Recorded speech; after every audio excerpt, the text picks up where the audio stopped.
It's okay if you want to put off your video camera. It's all right with me. So we can also spare um, some data. Okay. So this is communication skills concept, and this is the foundation of the active listening skills. These are not yet the skills, no, but these are the basics of or the basis of the ALS, or your active listening skills. Why is it important to learn the skills? Because later on you will be applying these skills in interviewing patients for their medical history, as well as in counseling patients, no, or motivating patients to change their behavior. So we will be having or we will teach you how to do the basic counseling skill, or the basic counseling method, which is the catharsis education action later on, and motivational counseling for smokers. And for your first salvo for the practice session, it will be on taking the medical history, no, using your active listening skills. So I know you also have a subject, no, in IPD, I think, wherein you will practice naman taking the history, so you can incorporate the skills now uh, while doing your IPD. So it should be complementary. So these are our objectives. And I would like to emphasize on the last objective, which is to demonstrate the attitudes and the active listening skills. So that's why you will be performing, no, these skills during your practice session. But please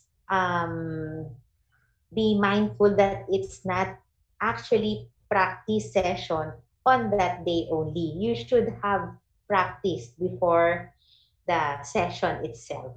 Okay? So that you will have, you will be ensured that you will get good grades also. Okay? And also, since these are skills, then you have to really practice it so that you will be able to master, no, the skills. So I mentioned earlier that the heart of the day-to-day activity of a physician, especially if you're going to practice, no, you're going to take care of patients, is an effective doctor-patient relationship. So it's important for us family medicine to build rapport with our patients on the very first encounter. So this relationship would either break or make your practice in the field of medicine. So if you know how to handle patients well, if you know how to talk with your patients effectively, then rest assured that you will be loved, no, by your patients, and they will come and patronize you or refer friends, relatives, families to your care. And to accomplish that, the key is an effective doctor-patient relationship. Okay? To accomplish that relationship is through effective communication. So what is communication? This is a complex aspect of the relationship, and participants may be sending a message at multiple levels through multiple modalities simultaneously. So we will be talking about the forms of communication later on. So we would want to make competent physicians out of you. And this is one of the contributions of family medicine to your training. Okay? You must be able to accurately receive and interpret the messages of your patients. And you have to ensure that your patients would also accurately and uh, accurately receive and interpret your messages, especially when you are already giving instructions or giving your prescriptions. So we have to ensure that they understood, okay, what we want to what we want them to do, and what are the things that we want to achieve, no, for to ensure that they have the optimal health. So there are stories where patients were given medications and yet they were taken erroneously. You know? Like, for example, I have this personal experience with a patient who came to me and asked me for a better tasting drug. And then when I looked at the prescription, it was a nebulizing agent, which the patient drank, okay, which is supposed to be inhaled. So the mistake there might not be solely that of the patients, but of the doctor who may have failed to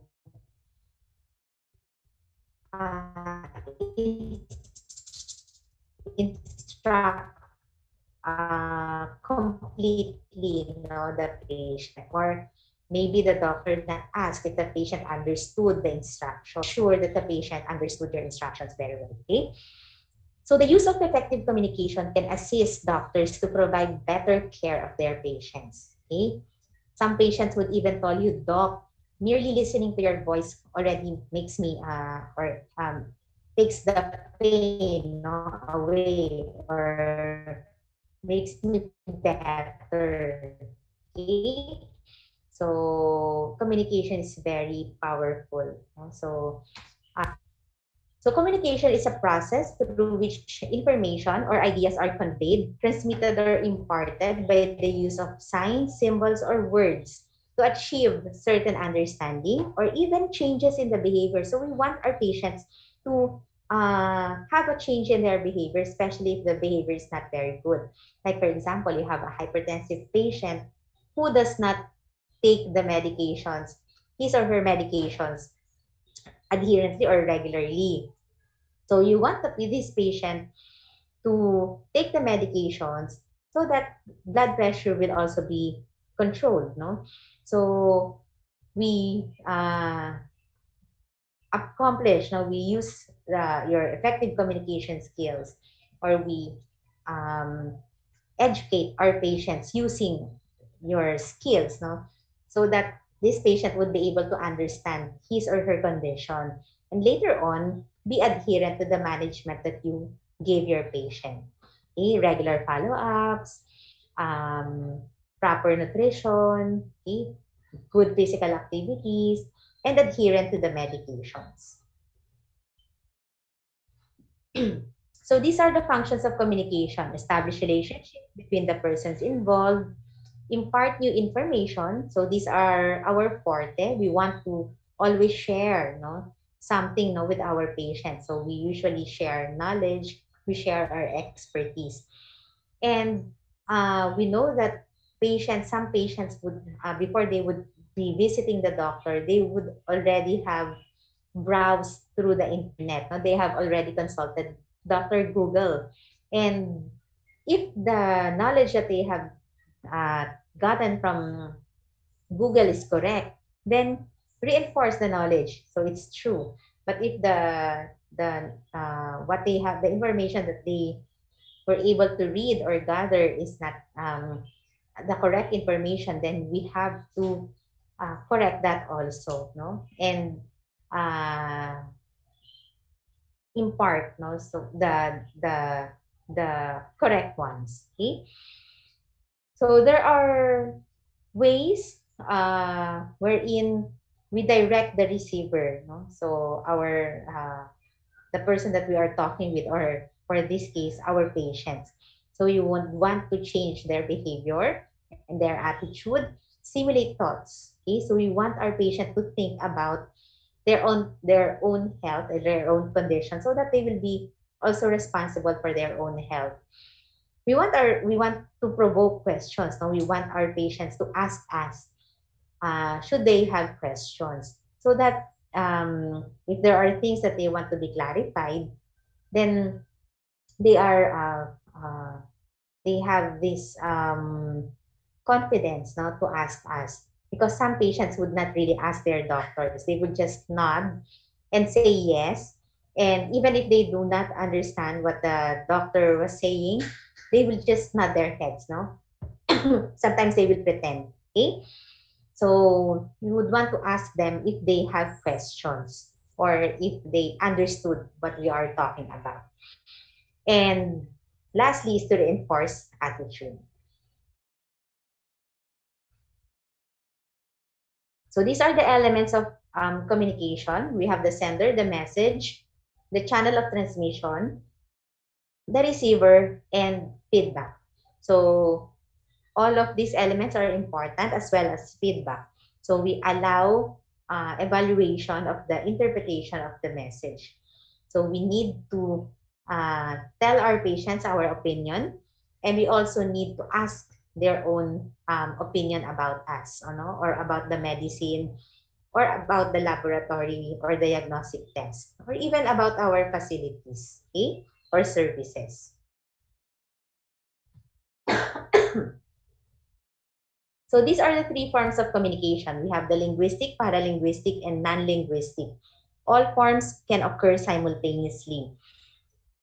So linguistic form of communication, these are messages which are conveyed through words. So when we talk about linguistic, these are words that we use to describe feelings or ideas or types of verbal responses that the interviewer exhibits. These are your exploratory, clarifying, and affective and honest labeling.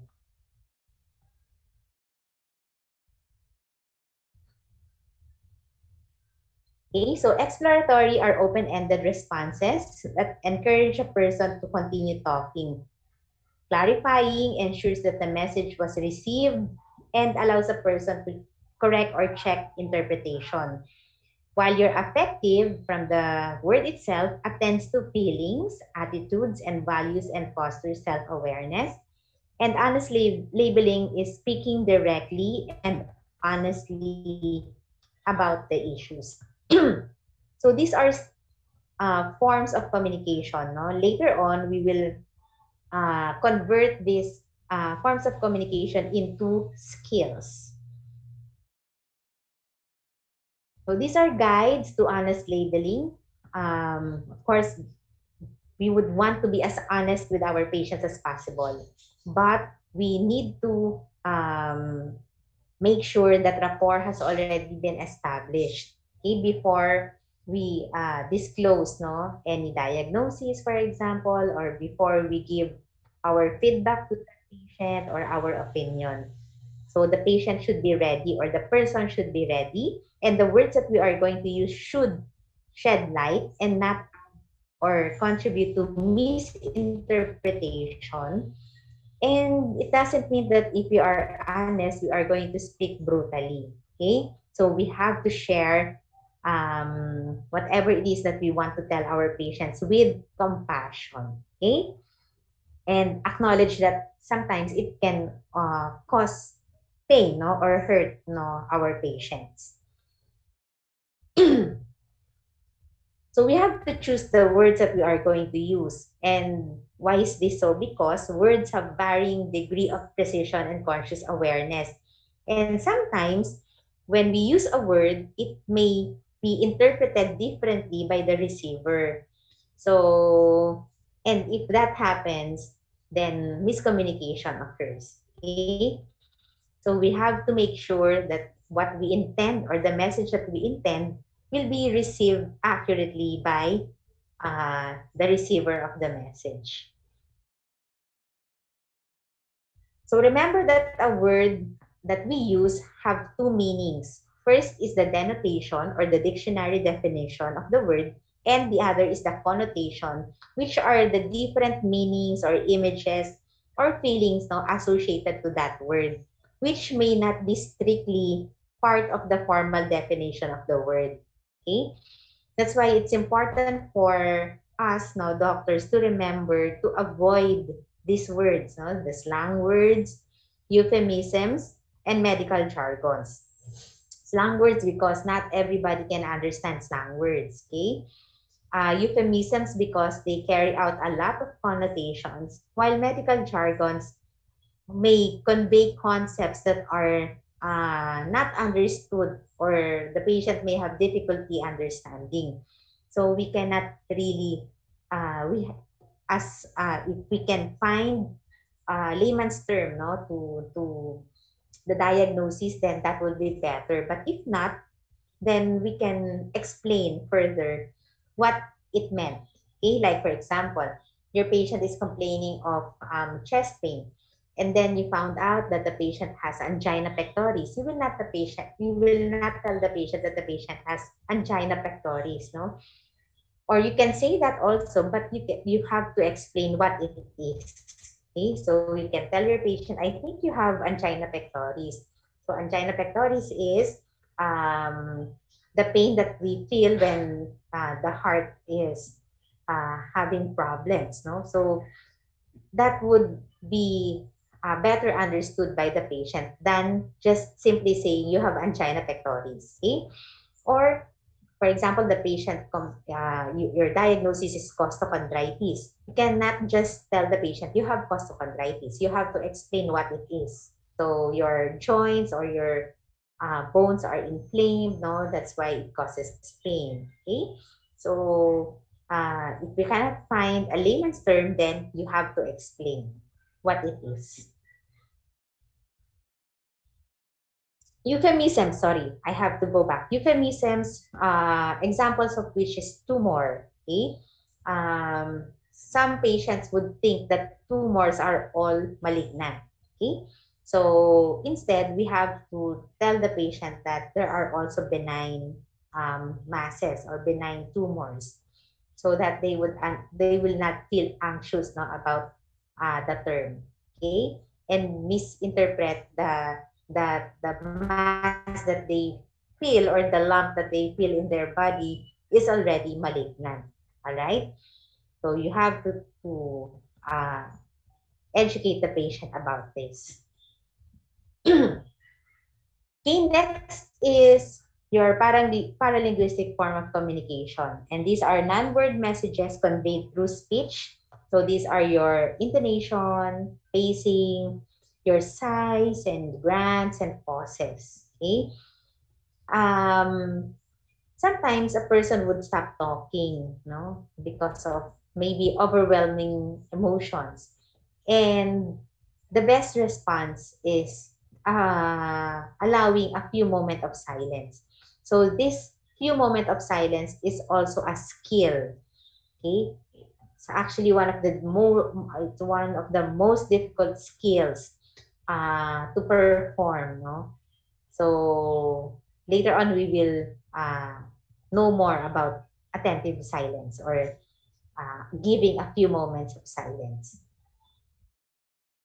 Next form of communication is the non-linguistic form, which includes your facial expression, body placement, the use of touch, and physical arrangement. So your facial expression is associated with strong conflicting feelings that are not generally in the conscious awareness of the person emitting them. So sometimes uh, it's inherent that we have strong features, no, facial features, and we have to be uh, conscious about it, no. So you have to check your face, no, all the time, and check if you have sharp features. Check if how does your face reacts, okay, or are there twitches, no, normal twitches for you, but maybe this may be misinterpreted by some patients. Okay, so there are a lot of complaints to the customer care because of students being masungit, okay, or suplado, or isnabero, okay, but um, this may not be deliberately done, no, by the students, no? So it's a natural or inherent feature na already of their faces, so you have to know. So if you have sharp features, I also tell this to my residents, if you have sharp facial features, then all you have to do is smile, okay, to soften, no, the sharpness, okay. So if you always do this, no, uh, thing, no, then and some patients would misunderstood that also. So you cannot naman explain to all patients that it's a natural thing, no? So it's a natural frown, no? So try your best to smile appropriately.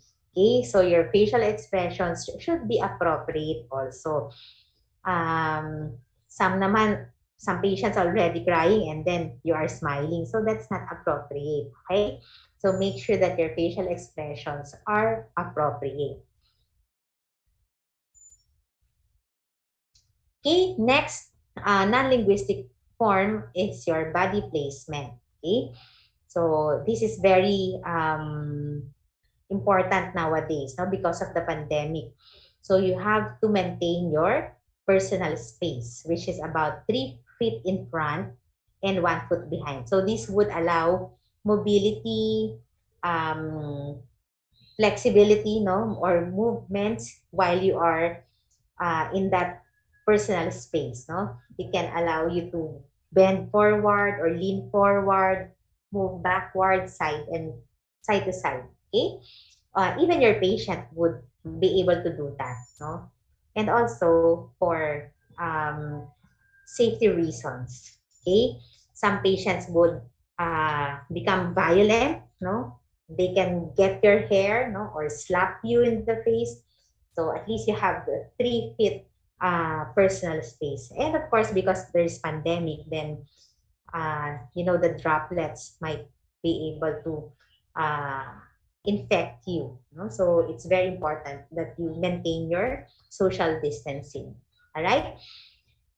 And other movements include other body placement includes body position, your sitting position. So remember this, it should be on the same eye level.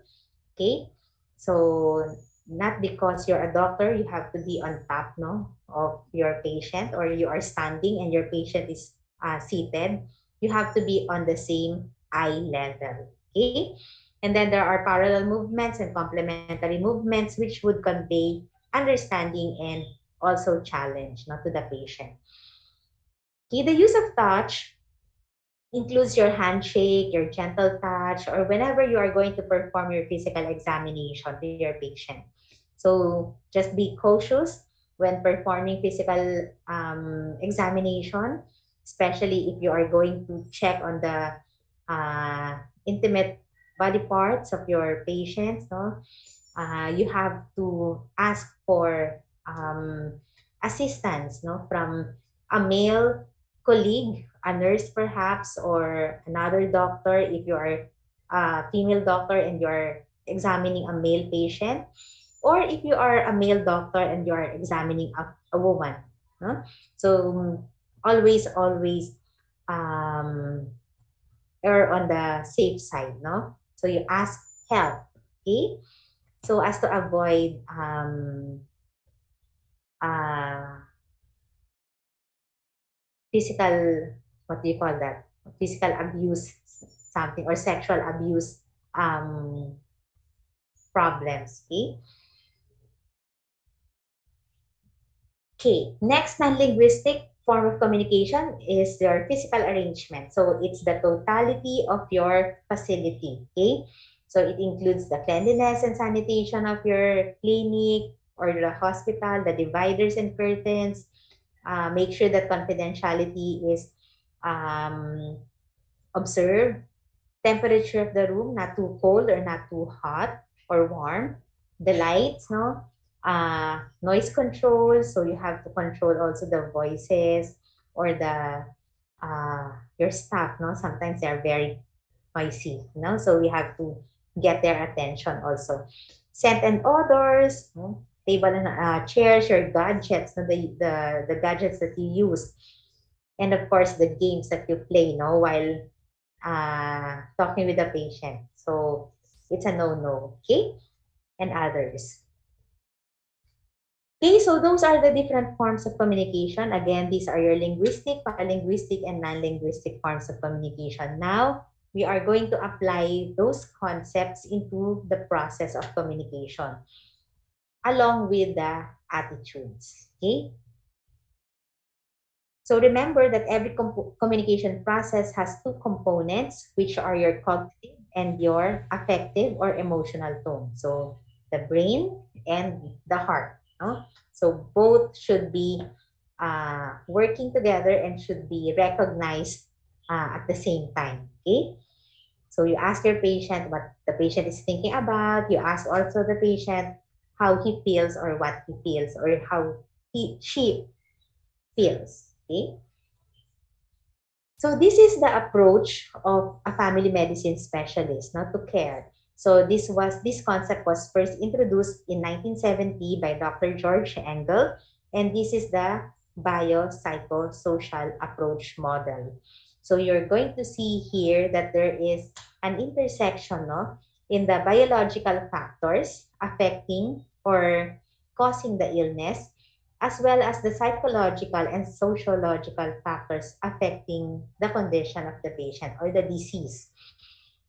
So, meaning we have to explore the biomedical aspects. So, this would include age, gender, genetics, physiologic reactions, tissue health, among others, as well as other psychosocial factors, which may include mental health, emotional health, beliefs and expectations, relationships, and social support dynamics, not even socioeconomics. Okay, so whether the patient cannot, the reason why the patient cannot take the medications probably is because patient is financially challenged, or the patient is not working, or the medicine is too expensive.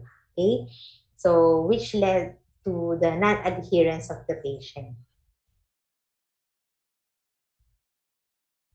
So the biopsychosocial approach to care is essential in family practice.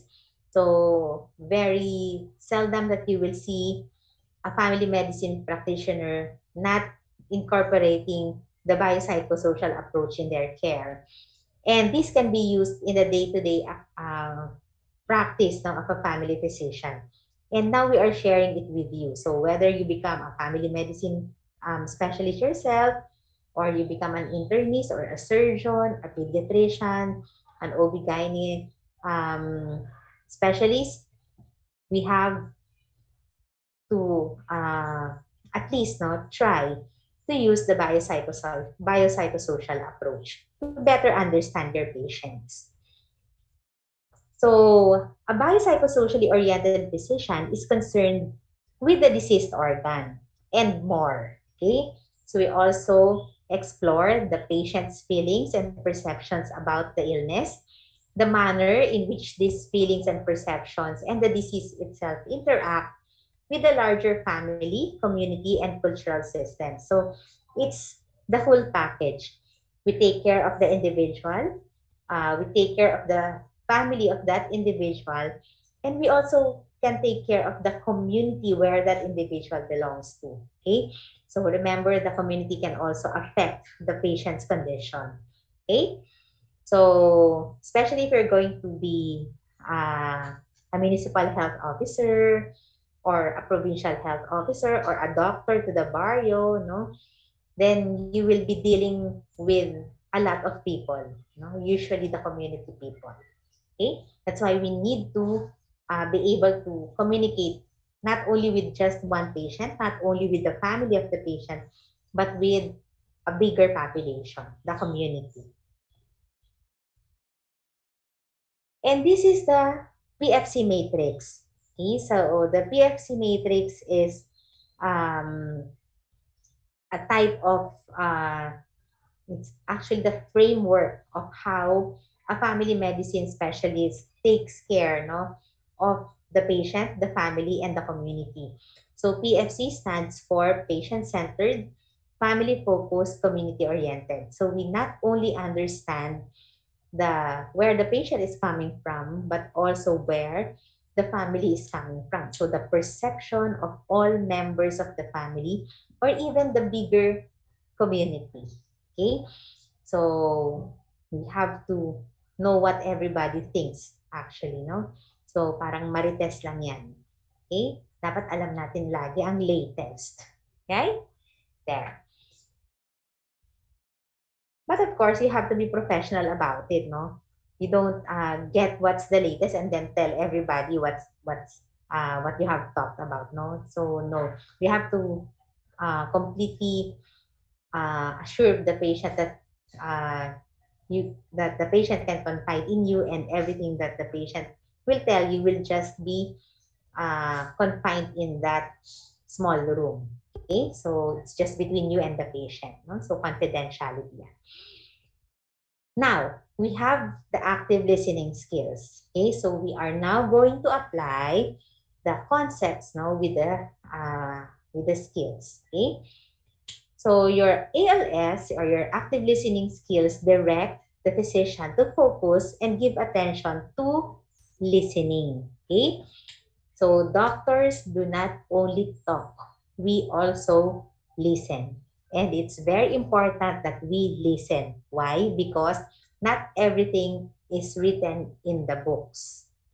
Okay? And remember, our books is how many years old before we are able to read the book. No? So generally, it's already 5 years old before we can have the new edition. All right? So the best source of information is the patient. Okay? That's why it's important for us to listen more. Okay? And when listening, it's important to hear both the cognitive, so what the patient thinks, and as well as the affective component, how the patient feels about the condition. So these are the different opening skills. So we have the attending, bracketing, leading, focusing, probing, attentive silence. So this is the moment of silence that we are talking about earlier. And the reflecting skills. So we have three reflecting skills: reflecting content, reflecting feeling, and reflecting experience. So remember, reflecting skills is just like you are the mirror. Okay? Reflecting back whatever it is that you heard the patient say, whatever it is that you saw the patient do, or whatever it is that you feel, no, that the patient is um, feeling at present. Okay? And of course, if you have opening skills, we also have closing skills. So it includes your interpretation, confrontation, summarizing, and goal setting. So now let's apply the concepts into skills. So remember, in the non-linguistic communication, we have your facial expression, the body placement, the use of touch, and your physical arrangement. If you are going to convert this into skills, these are actually your attending skills. Okay? Attending skills. Okay. So your attending skills involve the listener giving his or her physical attention to the speaker. It includes attentive, open posture, appropriate body movement, appropriate eye contact with the speaker, and an open, receptive facial expression, as well as a non-distracting environment. Okay? There is also a term coined lovers, which would also exhibit your attending skills. Lovers stand for lean forward. Okay, so naka-lean forward. Lean forward. Okay, not too forward, no? Nakikiss mo na yung patient mo. Just slightly lean forward, no? Very slight lang. Open stance. So you have to open your arms, no? And like you are welcoming your patient. Okay, you don't close your arms now like this one, meaning you are not yet ready to have a patient. Okay, so you have to open your arms. Okay, just your arms, huh, ladies? Just the arms, no legs. Okay, and males, avoid moving your legs, no, like this, no. Sometimes patients get dizzy because of the movement of the legs. So you have to speak with a voice of compassion. Okay? So may diin pero may lambing, no? Ganyan. E is eye contact. So you maintain eye contact. R is relaxed position, but not too relaxed that you are already slouching. Okay, so relax. And S is sit at an angle. So you have to be seated at an angle. Okay, so again. So you don't sit like you are a soldier, no? So you have to lean forward and you have to be in an angle. Okay? If you have a table between you and the patient, then it's okay. You are already seated at an angle. Next opening skill is the bracketing skill, which is a form of psychological attending. So it's a mental skill. No? It's actually one of my favorite skills. It involves in suspending your own judgment and your own emotions, and then you set them aside for a while in order for you to listen fully to your patient. So, like for example, you have a bad day, no? You are irritated by somebody or by something, okay? And you are going to see a patient. So you have to set aside your emotions first, okay? Or you are broken-hearted and you are going to see a patient. So you have to set aside your broken-heartedness, all right? But of course, if you are not prepared to have a patient, then you have to rest muna, okay? You eat first, no? You make yourself happy first, okay? You freshen up. So you have to be prepared also, not only physically but mentally, no? So you have to prepare your mental health also when dealing with patients, especially if you are taking care of critically ill patients. Okay, so you have to bracket your own emotions. You cannot cry ahead of the relatives, no, if a patient dies, for example. But of course, you can show them your empathy, no, or your sympathy. But do not cry loudly, no. You can shed a tear or two probably. And sometimes I do that. I cry with my patients because I have a very I'm very emotional also.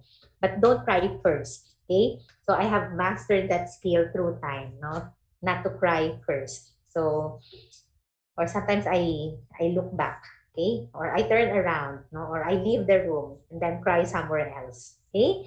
So you have to bracket yourself, okay, your own emotions. Or if, for example, there is a patient who gets angry, no, or very mad, you don't shout back, no, to your patients. So you have to be composed, no, and suspend your own anger, okay, so that you will be able to listen where the patient is coming from, okay. Okay, so remember your linguistic forms of communication, your exploratory, your clarifying, Hindi ka na maiwan. affective, um, responsive, and labeling. No? So these are linguistic forms of Be, communication. talon me. Okay, but these can be converted to skills. Okay, so the skills are this one: your direct and indirect leads and probes. For clarifying, you have paraphrasing, perception check, and summarizing. For affective, you have reflecting feelings and probes. And of course, your honest labeling includes your confrontation and your interpretation. Okay, so here. So the third skill is your leading skill, no? And we have two types of leading skills: your indirect lead and your direct lead. Okay, so your indirect lead is an open invitation by the doctor to the patient to talk about whatever concerns him. All right, so it's an open invitation. So remember, always remember that when see a patient, of course you have to greet the patient, diba? So that's the attending skill.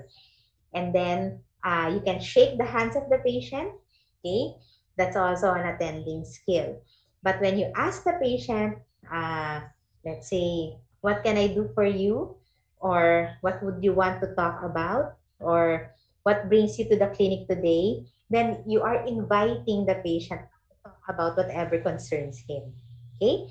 Your indirect lead can be in a verbal form or a non-verbal form of encouragers. So these are examples of your indirect lead. Okay, what can I do for you? What would you like to talk about? Your single word verbal responses. Mm-hmm, okay, go on. Yes. Okay, and then I see, right?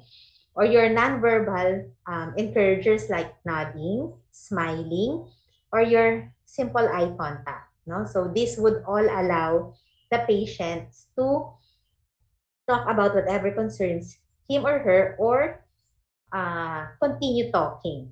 Okay? And we have the direct lead. The direct lead is the direction. No? The doctor would choose the direction where the conversation will go. So remember D, direct lead, doctor, direction. Okay? So it's the doctor who will be the one choosing where the direction of the conversation will go. Okay? So example would be tell me more about, let's say, tell me more about your relationship with your colleagues, or tell me more about your condition. Tell me more about your dreams. Or let's talk about your career. Let's talk about your plans. Okay? So, direct lead yan. Don't be confused with focusing. No? So, sometimes some students would get confused between focusing and direct lead. So, just remember, direct lead, doctor will be the one choosing the direction. As for the focusing, it's the patients, no, who will tell you which among the symptoms that he or she had presented is the most important, no, symptom. Like for example, patient will tell you, doc, I have headache. Sometimes I feel dizzy. Sometimes I have chest pain. Sometimes I have diarrhea. The other day I had chest tightness or difficulty of breathing. And then I remember nga pala, I had difficulty urinating. Oh, I have fever pa pala. Okay? So a lot of symptoms were presented. So you now ask the patient, among all those symptoms that the patient has presented, which among them bothers the patient the most, or the most important for him to talk about first. Okay? So that's the skill of focusing. Okay? So it's the patient who will do the focusing. Okay? FP, patient focusing. Okay? So don't forget that. Next opening skill is your probing skill. Okay? So remember, probing, when we probe, it should be open-ended. No? So these are questions that the doctor asks to find more about how the patient is reacting to the illness. So it's an open-ended question and definitely should not be answerable by yes or no. And in probing, we usually avoid why, no? Sometimes because when we ask the patient, why? Bakit ganito? Bakit ganon? Or why is it just now? Why are you telling me these things after a long, long time? No? Or uh, or why did you come to the clinic just now? So we avoid why questions because it may put your patients in a defensive mode. No? So patients would not stop reasoning, giving you reasons why. Okay? So instead, you ask how, or you use what, or you can also use could you please explain. Okay? And we can also probe on the affective part, no? So the damdamin or the feelings of the patient. Okay? And then we have the attentive silence.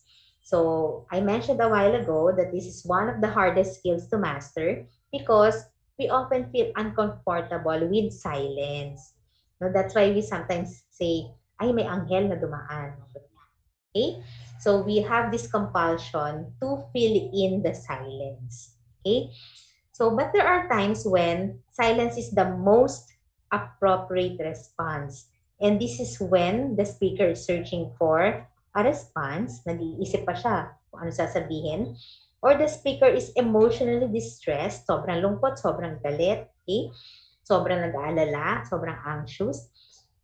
And these few moments of silence would allow, okay, the patient some time to for him to for him or her to recover, no, and be able to think again, no, and continue talking. Okay, so it allows for the patient to regain his or her composure. And then your reflecting skills. Okay, reflecting skills. So this would facilitate the attempt of the listener to communicate that he or she understands the perspective of the patient or the speaker. So we have reflecting content, and reflecting content has two components, the paraphrasing part and the perception check part. So the paraphrasing is you listen for the basic message of the patient and then put that in a nutshell, and then ask the patient whether you have interpreted the information correctly. No? So the second component is perception check. Okay? Those two go hand in hand. No? So don't forget. Okay? Paraphrasing plus perception check. So this would allow the patient to correct your perception if inaccurate. Okay? Tama po ba yung pagkakaintindi ko? Ganyan. Or am I correct in saying, okay? So the patient will be able to correct you if it's wrong. And then we have reflecting feeling. So these are empathic responses, no? So from the word itself, from the term feeling itself, you are considering the emotions of the patient at that particular time. Okay? So you can tell the patient, it sounds as if you felt sad, lonely, glad, happy, angry, mad, anxious, irritable, okay, frustrated, all right? So anything about emotions that's reflecting the feeling of the patient while you were talking to your patient, okay? So as I understand it, no, another example, you seem to be feeling happy, sad, lonely, glad, etc. Okay? And then the third reflecting skill is the reflecting experience.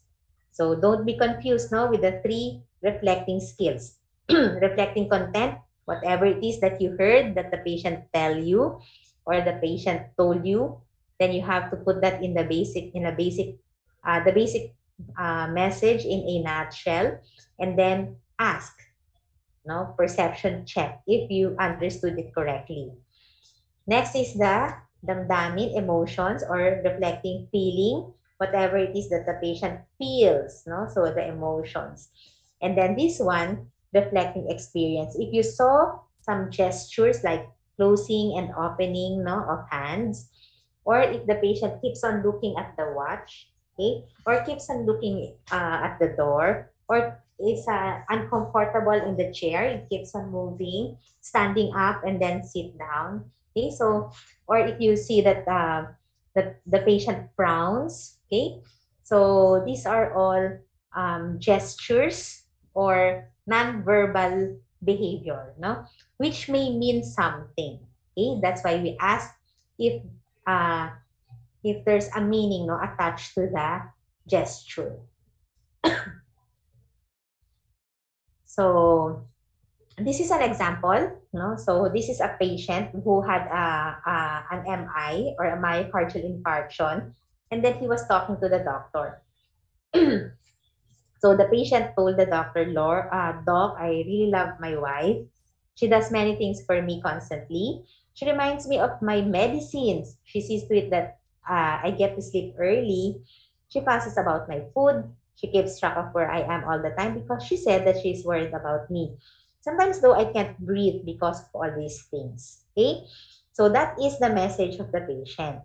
So if you're going to use your reflecting skill, you reflect, no? You mirror back whatever it is that you heard, whatever it is that you saw the patient is doing, or gestures which may mean something.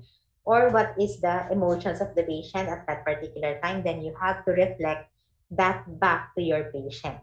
So this is the response of the doctor. He used the paraphrasing. You appreciate all these things that your wife is doing for you, but it kind of suffocates you.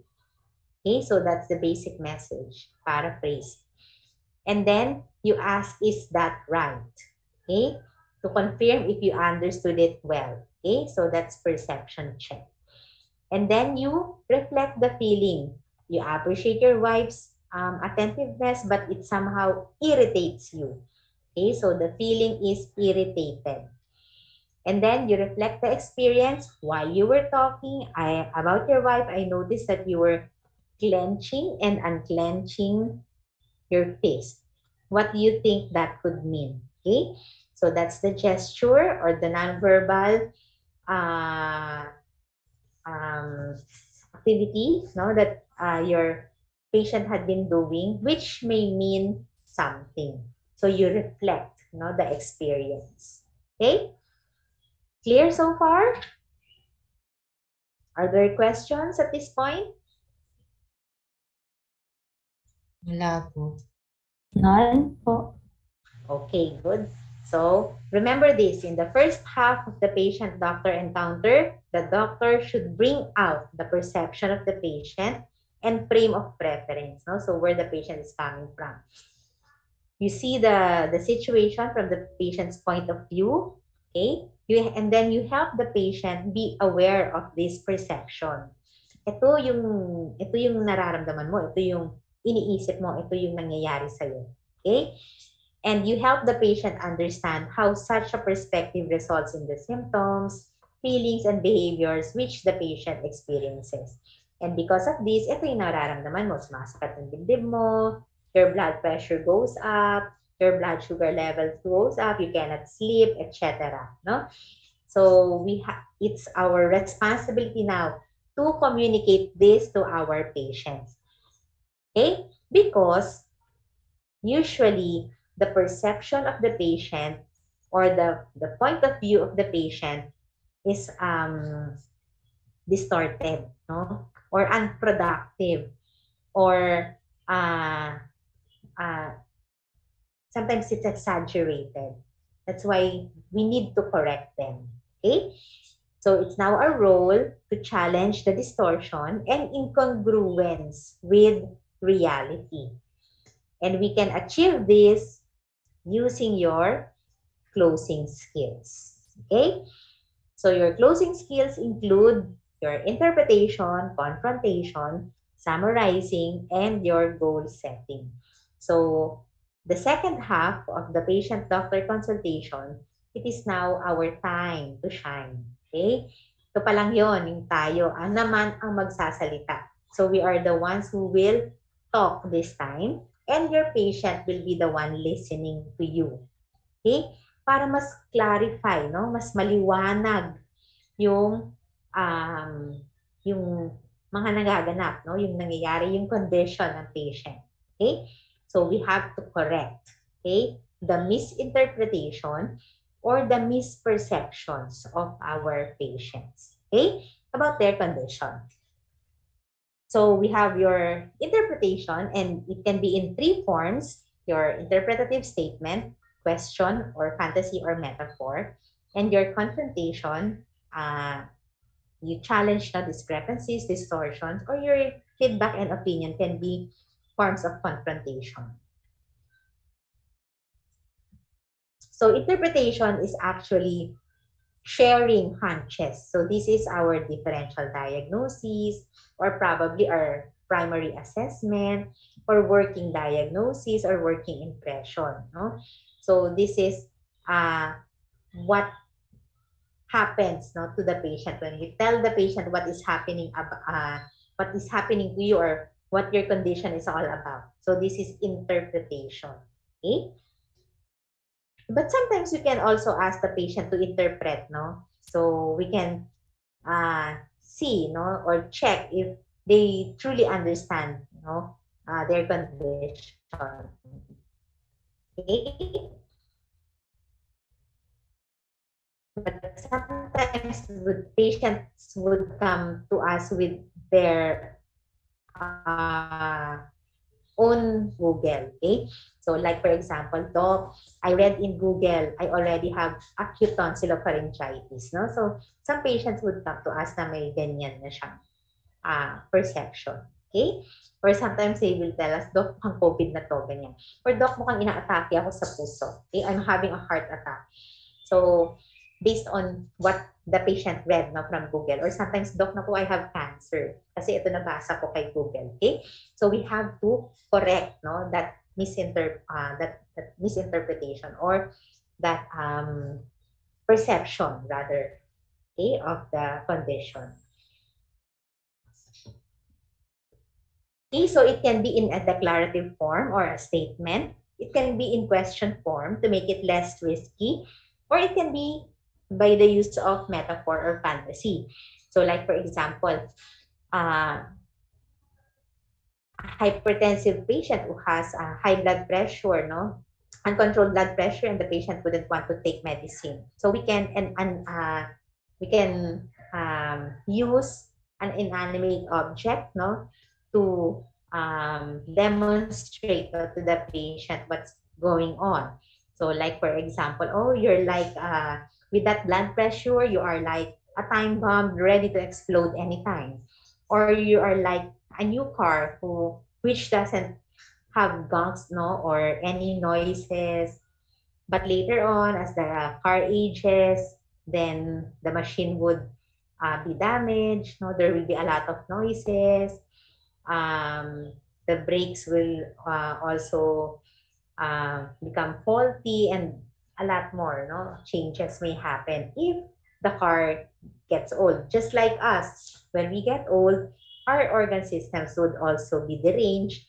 We can feel a lot of pain, no? Our heart also suffers, etc., etc. Our eyes would become blurred, okay? And a lot more changes in the body because of aging, okay? So you can use an inanimate object, no, to demonstrate or to be an example of the uh, condition of the patient. So sometimes they would understand that better. So these are just the guides, no, for interpretation. So you can read on this. And then confrontation. Okay, this is often missing in your practice sessions, no? In your scripts. So in the past, no, a lot of students would miss the skill. So sayang, no? Kasi it's also one point. So make sure that in your script, you have all the skills there para perfect yung inyong practice session. Okay? So your confrontation enables the doctor to challenge the discrepancies, distortions, smoke screens, games that the patient is using knowingly or unknowingly to keep himself and others from seeing his problems clearly, and thus getting in the way of problem solving or problem managing actions. Okay? So, but be mindful that the confrontation skill may be perceived as offensive and may lead to defensive behavior of the patient, non-compliance, loss of the patient, and of course, it might uh, affect no, our practice. Okay? Yung doktor na doon, lagi lang akong pinagagalitan. No? Yan yun, yung confrontation. Okay? Kasi we are challenging no, distortions, discrepancies no, of the patient. Okay? Or sometimes we give our feedback no, or opinion, and sometimes medyo nang-hurt yung patient natin. Okay? That's why we have to share this also with compassion. Okay? Like for example, I understand that you want to lose a bit, or I understand that you want to lose some weight, but it's really difficult with a lot of temptations no, around you. Okay? So, pwede naman yon. Kasi pag sinabi natin, oh, kala ko ba gusto mong pumayat? Eh, bakit ganyan? Dami mo pang kinakain. No? So, that's sometimes hurting. Okay? So, you have to choose pa rin the words na that you are going to use. No? Even if you are confronting your patients. Okay?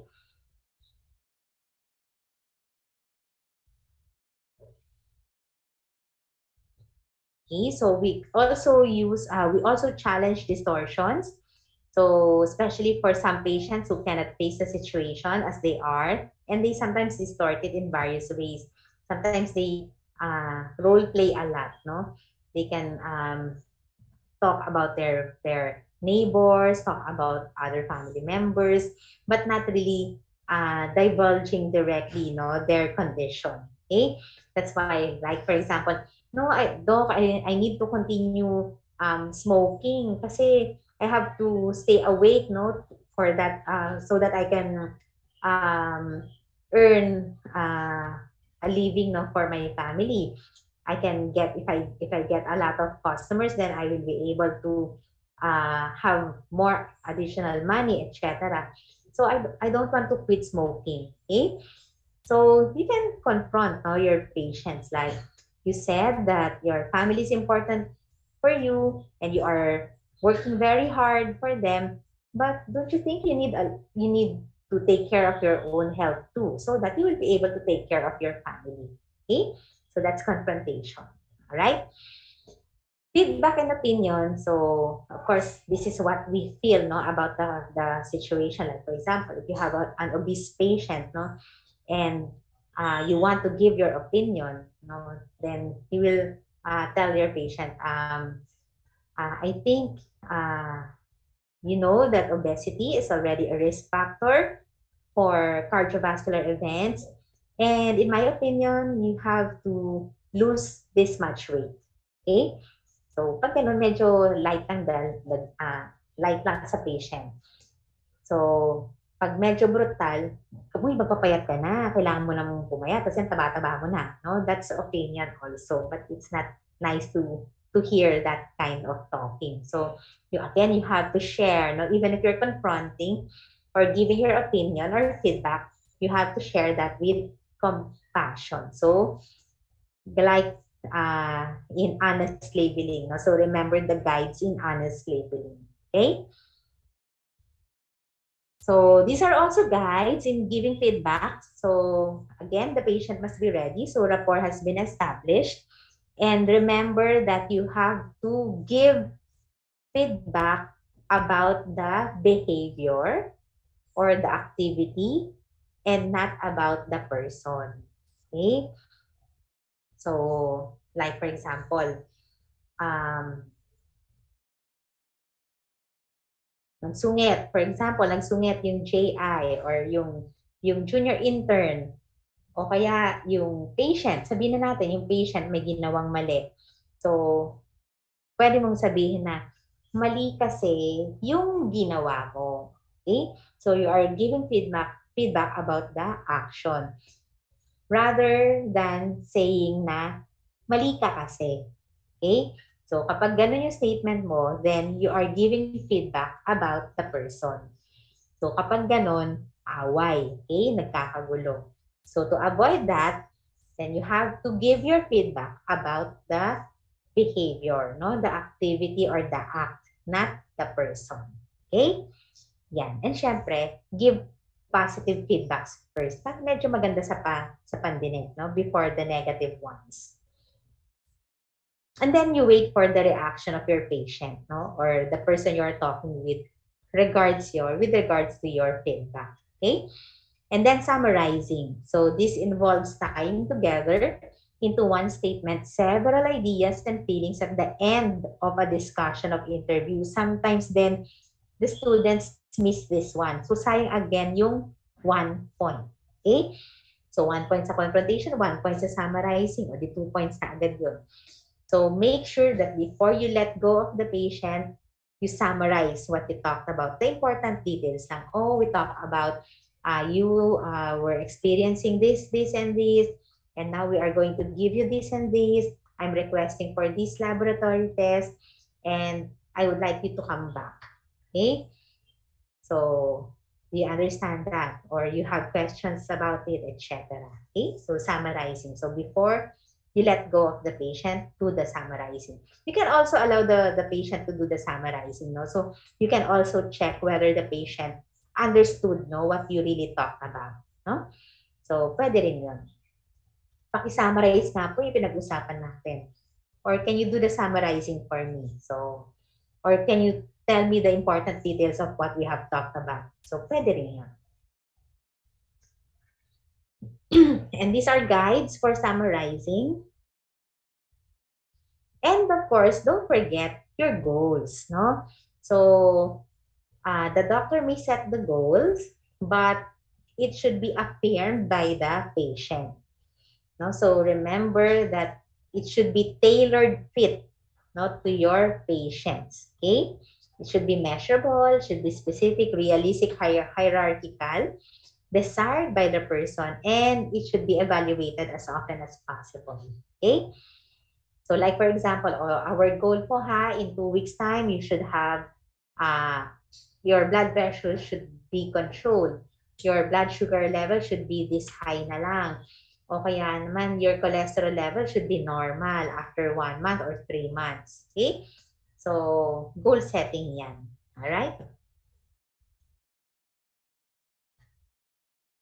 Okay, so these are steps for goal setting. Okay, and then of course, we give advice. No? We give advice or we share also our personal experiences. So the difference between advising and informing is that in advising, it is experience-based, and in informing, it's expertise and evidence-based. Okay? Expertise and evidence-based. So you inform kapag siya ay based on expertise and evidences, and then you advise if it is based on experience. Like for example, um, low salt, low fat diet ka ha, okay? Or you take in a lot of water. Advice yan. Paano siya magiging informed? You have to take at least 2 grams of salt per day according to the DASH diet. No? So that's an evidence. Okay? So that's informing. O kaya naman, according to the DOH, nutrition, blah, blah, you have to take in 8 glasses of water every day. Okay? So that's informing. Okay? Kasi based on studies. Okay? There. It's true that we want always not to impart knowledge. We want to inform no, our patients. No? And we are the experts no, in that field. But we also need to recognize that we do not know everything. Okay? So do not pretend. So if you do not know, be honest and tell your patients na I don't have any idea about this. Maybe I'll give me some time to read on it, review ko, and then we will discuss in your follow-up. Okay? Pwede naman yun. Kesa magbigay ka ng information na hindi naman pala totoo. Fake news. Okay? At maraming ganun ngayon. Okay? So, don't be a victim. Okay? There. So sometimes also we would want to share no, our own experience, and we call this helper self-sharing. You share your own experience. Ay parang ako ganito rin yung sakit ko. Okay, you can do that. Ay sometimes I drink this medicine and ganito yung naramdaman ko. Ako personally sinasabi ko yun, no? Sometimes they would ask, ay bakit doc? So nasa sa akin na, it's up to me whether I would disclose no, what I have. Okay? Pero kung naman makakadagdag sa burden ng patient, huwag na. Baka mauna pang mamroblema yung patient mo tungkol sa condition mo, okay? Kesa sa condition niya. So, you can reveal a few things about your personal experiences, but make sure that you select lang and it's focused, it's relevant not to the condition of the patient. It would not burden your patient more. And do this sparingly kasi baka ikaw na yung maimarites no, ng pasyente mo. Ay, si Doktora Okso may ganito pala. Okay? So, na-chismis na tayo. Okay? So, do it sparingly. So, in the closing part of your communication process, you should have used your closing skills to align perceptions to reality. Kasi, di ba, distorted pa sa sa first half. So, sa second half, dapat yung mga perceptions na yon na-correct na natin and congruent na siya to reality. Okay?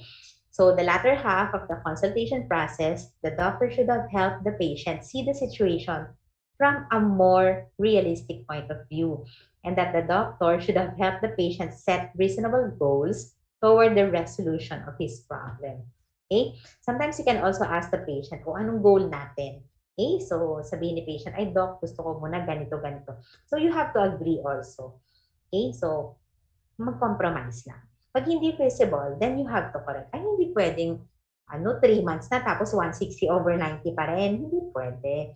Kailangan after 1 month, sige. Dapat less than 150/90 na siya or less than 130/80 na siya. Depende sa goals mo. Okay? Or sa comorbidities ng patient.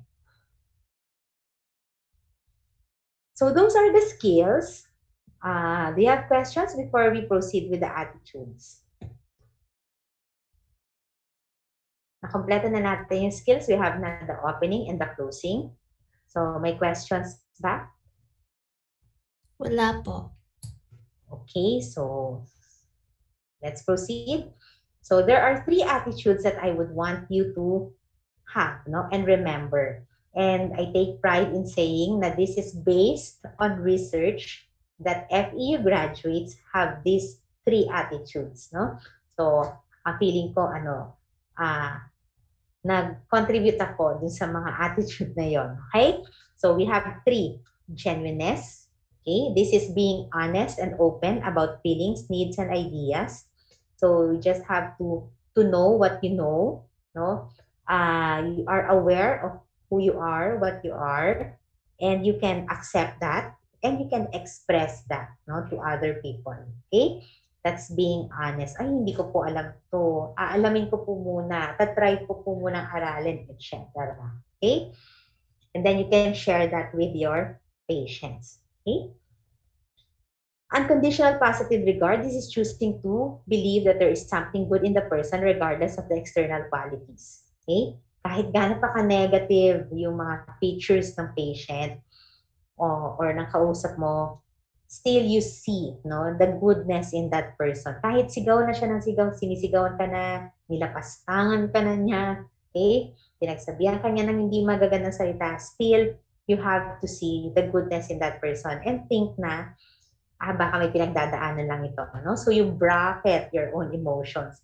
You don't fight back. You don't shout back, no, to your patients, okay? So that's unconditional positive regard. That's godly love, okay? And then the third attitude is empathy. This is our ability to put ourselves in the shoes of the other. So remember, it is the patient who is the patient, and the patient is in pain, and it's not us. Okay?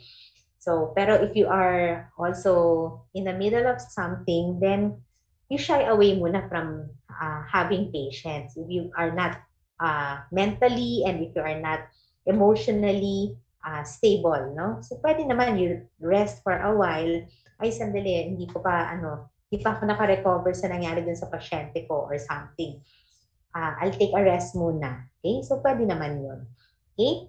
And then, if you're ready na, edi, you can come back na sa iyong clinic. Alright? So, but empathy is putting yourself sa shoes ng patient, you know? The shoes of the other. And this is the ability to really see and hear another person and understand him from his or her own perspective. Okay? So that's empathy. So remember this, knowledge plus attitude plus skills equates to competence. So we would want to bring out a competent physician out of you, competent in communicating effectively with your patients. Okay? And remember that communication flows out of basic attitudes as well as through specific methods and skills. And the person who may have mastered the skills but lacks the 3 attitudes of genuineness, unconditional positive regard, and empathy will find his expertise irrelevant. Kahit pa ito ang pinakamatalinong tao o pinakamagaling na doktor sa balat ng lupa, pero hindi ka marunong makipag-usap sa iyong pasyente, wala ka nung attitudes, then your knowledge is wasted, no? Kasi hindi mo mapapractice yan dahil wala kang patient. Okay? So, remember that these three components are the important components of competence. All right? Knowledge, attitude, skills. Okay, so that's it. Do you have questions regarding active listening skills and their applications to medical history taking? Yan. So, yan muna yung ating first activity. So, we will be starting next week. Okay, so I already uploaded also the protocol for the practice session next week. And I need a coordinator for CFM1 para we can communicate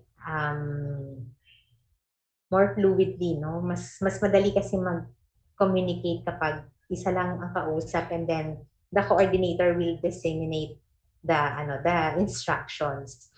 But for the practice sessions, you are not naman going to perform all at the same time, no? So may groupings tayo, and if you have no more questions, I can proceed with the protocol. Unless you have, we can discuss muna your questions. We have ample time pa. So, naintindihan ba si active listening skills, closing and opening? Yes po. Okay, sige. Talagang yes yan ha. Siya. So, yun. So, we have the protocol. I think I have uploaded that also in Moodle. And the coordinator will group you alphabetically into smaller groups of 5. No? So, 5 members per group.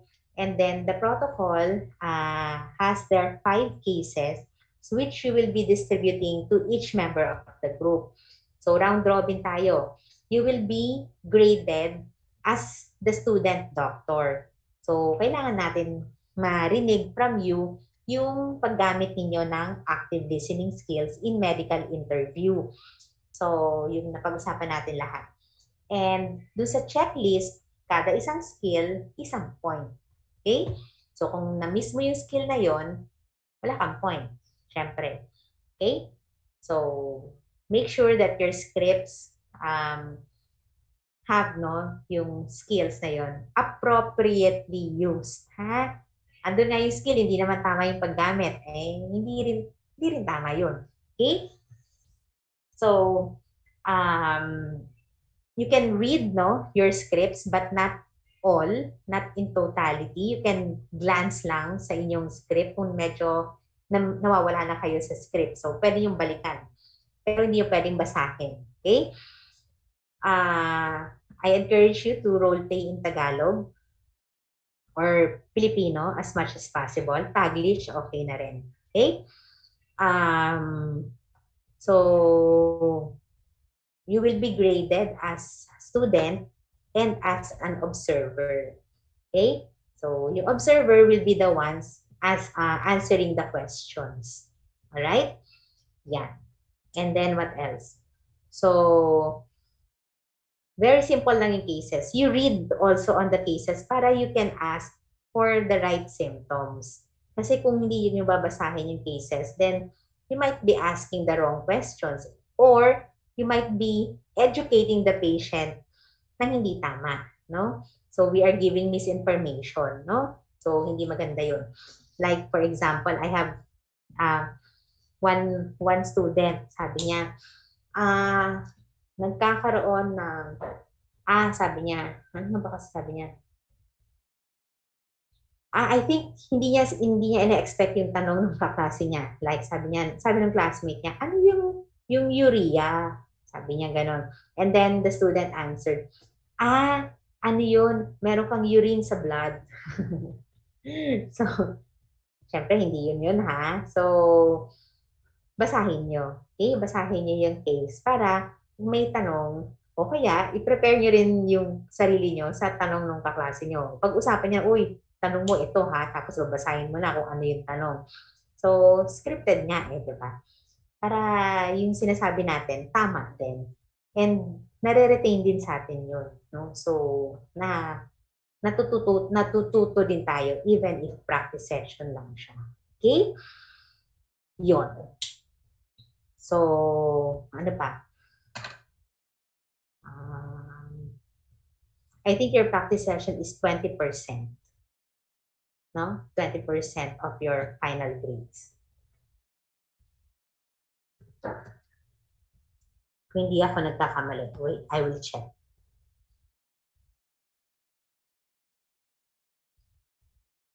Practice session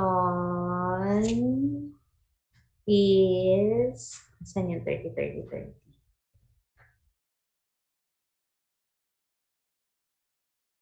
$100, $100. Yeah, 25%. It's 25%. Okay, your practice session is 25% of your final grades. Laki yun. Alright? So, make good in it. Okay? Para may sigurado ka ng 25%. Okay? Yeah.